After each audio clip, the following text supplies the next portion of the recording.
Hello students, today in this video we are going to start our new topic valence bond theory करेंगे। ठीक है, balance bond theory और आपका next हम करेंगे आपकी क्रिस्टल फील्ड थ्योरी। दोनों इंपॉर्टेंट है और इसके बेस के आपके 3 to 4 मार्क्स के क्वेश्चंस जाते हैं। ठीक है, कुछ आपकी ट्रिक्स भी मैं यहाँ इस वीडियो में शेयर करूंगी ताकि आप फटाफट एनालाइज कर सको कि कौन सा टॉपिक हम किस थ्योरी के साथ लिखें। ठीक है, कौन सी थ्योरी अप्लाई करें ताकि हमारा रीजनिंग बेस्ड क्वेश्चन ये सॉल्व हो जाए। ठीक है, 3 to 4 मार्क्स का क्वेश्चन रहता है जो इंपॉर्टेंट है।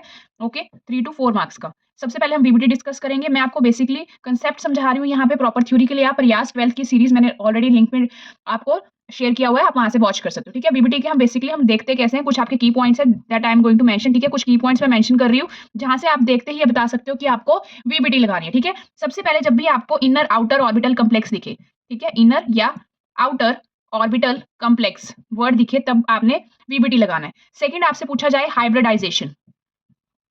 ठीक है, हाइब्रिडाइजेशन भी टर्म आपको जब भी दिखती है तब आपने बीबीटी लगाना है। नेक्स्ट आपको अगर ज्योमेट्री या शेप के बारे में कोई बात डिस्कस करी जाए क्वेश्चन में तब भी आपने वीबीटी लगाना है। ठीक है, ये 3 की पॉइंट्स है that you have to remember for the VBT. ठीक है, वीबीटी हम इन्हीं पॉइंट्स को डिस्कस करेंगे। जब ये पॉइंट्स लिखे हो तो हम वीबीटी के बेस क्वेश्चन को सॉल्व करते हैं। ठीक है, कई बार क्वेश्चन में मेंशन होता है, कई बार क्वेश्चन में बिल्कुल मेंशन नहीं होता। बेसिकली हम करते हैं क्या, वीबीटी में क्वेश्चन कैसे सॉल्व करते हैं। कोई भी आपको मेटल दिया हुआ है, सबसे पहला रूल ये सेम ही है दोनों वीबीटी और सीएफटी के लिए। वीबीटी में हम क्या करते हैं, सबसे पहले जो भी कोई मेटल दिया है उसकी हम आउटर मोस्ट इलेक्ट्रॉनिक कन्फिगरेशन लेते हैं। ठीक है, और ऑक्सीडेशन स्टेट जो कॉम्प्लेक्स में उसके ऑक्सीडेशन स्टेट है उसके बेसिस पे उसके इलेक्ट्रॉनिक कन्फिगरेशन में हम इलेक्ट्रॉन्स की फिलिंग करते हैं। ठीक है, और जो बाकी electrons but sorry empty orbitals होते हैं उसके अंदर हम लिगेंड्स के इलेक्ट्रॉन कंट्रीब्यूट करते हैं। ठीक है, किसी एग्जांपल के थ्रू समझते हैं हम। ठीक है, आपके पास क्वेश्चन है कि Fe question I am discussing it. ठीक है, FeCN6 3 negative 4 negative is diamagnetic why. ठीक है, क्वेश्चन ये है। सबसे पहले आपको देखना है मेटल कौन सा है, Fe है। इसका आउटर मोस्ट इलेक्ट्रॉनिक कन्फिगरेशन देखोगे आप 3d6 4s2 है। और यहाँ पे आप इसकी ऑक्सीडेशन निकालोगे कॉम्प्लेक्स में FeCN6 4 नेगेटिव। निकालते कैसे हैं, जिसकी निकालनी है उसको x मान के 6 Cn-1 डोनेट करता है और इसके पैर में 6 है तो -6 is equal to total is -4। तो इसको सॉल्व करोगे you will be getting x equal to +2। तो आयरन +2 की ऑक्सीडेशन स्टेट क्या रहेगी आपकी 3d6। उसके बाद हम क्या करेंगे, इसके ऑर्बिटल्स ड्रॉ करते हैं। ठीक है, आउटर मोस्ट करेंगे हम। ये 3d ऑर्बिटल है। नेक्स्ट आपके पास 4s रहेंगे, उसके बाद 3 आपके पास 4p के रहेंगे।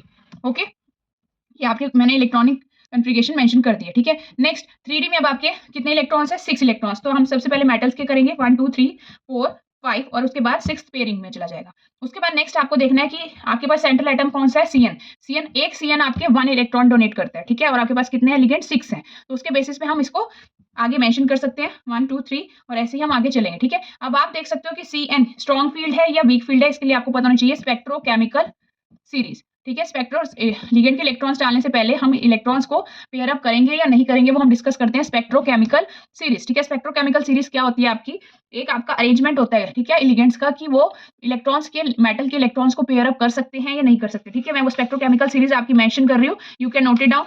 ठीक है, सबसे पहले आपके जितने भी हैलोजेंस है ये मैं मेंशन कर रही हूँ, आयोडीन, फिर आपका ब्रोमीन, फ्लोरीन। ठीक है, ये आपके हैलोजेंस है। उसके बाद हैलोजेंस के बाद आपका नेक्स्ट आता है वाटर, ईडीटी है, ये इंपॉर्टेंट है। इसके अलावा और भी हैं। ओके, ईडीटी के बाद नेक्स्ट आपका स्ट्रॉन्ग फील्ड लिगेंड है आपका अमोनिया, नेक्स्ट EN, उसके बाद Cn नेगेटिव और CO, कार्बोनिल और साइनाइड, ये आपके स्ट्रॉन्ग फील्ड लिगेंड है। जब भी ये दोनों होंगे Cn एंड CO, ठीक है, ये आपके क्या है strong field ligand. SFL mention कर दिया मैंने, SFL क्या है आपका strong field ligand. Okay, here I am mentioning it, ये क्या है आपके स्ट्रॉन्ग फील्ड लिगेंड। और इससे पहले जो भी रहेंगे आपका वाटर आपका न्यूट्रल लिगेंड है और वाटर से जो पीछे ये हैलोजन फैमिली है they are your weak field ligand. Okay, weak field ligand WFL।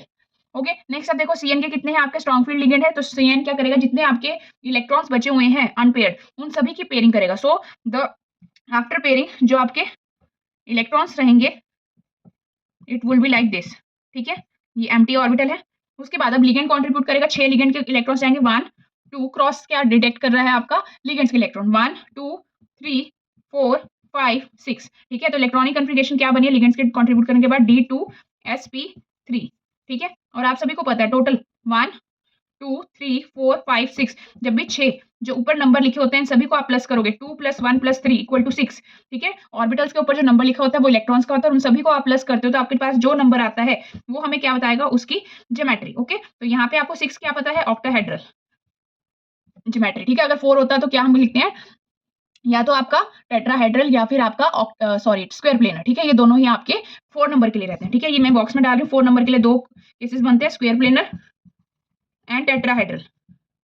Okay, इसके बाद नेक्स्ट हमारे पास क्वेश्चन क्या है कि ये डायमैग्नेटिक क्यों है? इस पे देखो आप, मेटल का कोई भी इलेक्ट्रॉन अनपेयर्ड नहीं रहा, because there is no unpaired electrons, because no unpaired electrons, UP मतलब unpaired electrons of metal, that's why it is a diamagnetic. ठीक है, सीबीएसई की जो मार्किंग स्कीम रहती है उसके अकॉर्डिंग आपको ये सब कुछ मेंशन करना पड़ेगा यहां तक। ओके, अगर शेप आती है, हाइब्रिडाइजेशन आती है, मैंने सारी एक ही उसमें डिस्कस कर दिया आपकी प्रॉपर वीबीटी में। ठीक है, कि आपके पास अगर शेप वगैरह कुछ भी आता है इनमें से टॉपिक, तो आप सभी को आंसर कर सकते हो on this basis. Okay, key points I am going to revise it, आपके लिए रिवाइज करवा रही हूँ। सबसे पहले आपके पास अगर इनर आउटर ऑर्बिटल कम्प्लेक्स रहता है तब भी हम, अब देखो डी के अंदर वाले ऑर्बिटल्स यूज हुए हैं, तो ये कौन सा कम्प्लेक्स है?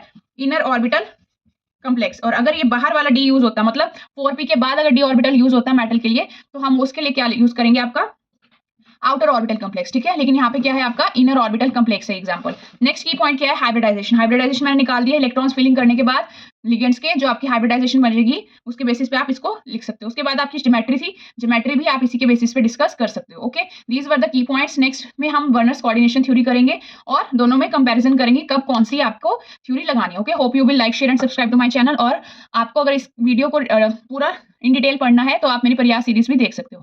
Thank you.